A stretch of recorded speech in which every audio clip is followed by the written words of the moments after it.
বিসমিল্লাহির রহমানির রহিম। আসসালামু আলাইকুম প্রিয় দর্শক। নাম হলো ব্যক্তির পরিচয়। নামের মাধ্যমে একজন ব্যক্তির পরিচয় ফুটে ওঠে। আপনার সন্তানের নাম রাখার ক্ষেত্রে অবশ্যই সুন্দর অর্থবহ নাম রাখার জন্য চেষ্টা করবেন, কেননা নবী করীম বলেছেন কিয়ামতের দিন আল্লাহর বান্দা নাম ও তার পিতামাতার নাম ধরে ডাকবেন। সুতরাং তোমরা সুন্দর নাম রাখো।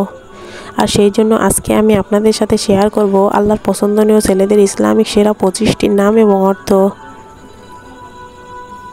তাহলে চলুন নামগুলো দেখে নেওয়া যাক। নাম আব্দুল্লাহ, অর্থ আল্লাহর বান্দা।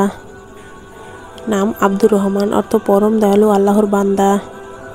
নাম আব্দুল কাদের, অর্থ সর্বশক্তিমান আল্লাহর বান্দা। নাম মোহাম্মদ, অর্থ প্রশংসিত। নাম আহমদ, অর্থ সর্বাধিক প্রশংসিত। নাম ইব্রাহিম, অর্থ নবী ইব্রাহিম আলাইহিস সালামের বন্ধু ভাবাপন্ন। নাম ইসহাক, অর্থ হাস্যোজ্জ্বল।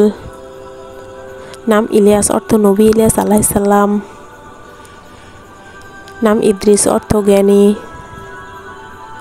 নাম ইমরান, অর্থ সম্মানিত ও পরিবার। নাম ইয়াহিয়া, অর্থ জীবিত। নাম ইউসুফ, অর্থ সুন্দর। নাম আয়মান, অর্থ সৌভাগ্যবান।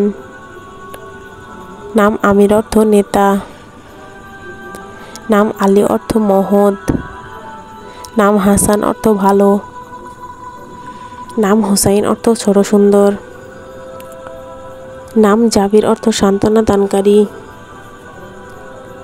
নাম রায়ান, অর্থ জান্নাতের একটি দরজা। নাম সালে, অর্থ সৎ।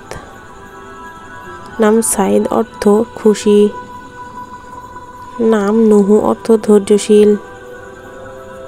নাম তারিক, অর্থ ভোরের তারা। নাম মাকসুদ, অর্থ কাম্য। সুপ্রিয় দর্শক, এই নামগুলো আল্লাহ তাআলার খুবই পছন্দনীয় নাম। আমরা আমাদের সন্তানের নাম তাড়াহুড়ো না করে ইসলামিক অর্থবহ নাম রাখবো।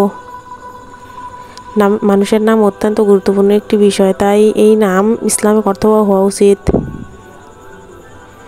প্রিয় দর্শক, নামগুলো আপনাদের কেমন লাগলো তা অবশ্যই জানাবেন। আর যদি নতুন দর্শক হয়ে থাকেন তাহলে চ্যানেলটি সাবস্ক্রাইব করে পাশেই থাকুন। সবাই ভালো থাকবেন, সুস্থ থাকবেন। দেখা হবে নতুন কোনো ভিডিওতে।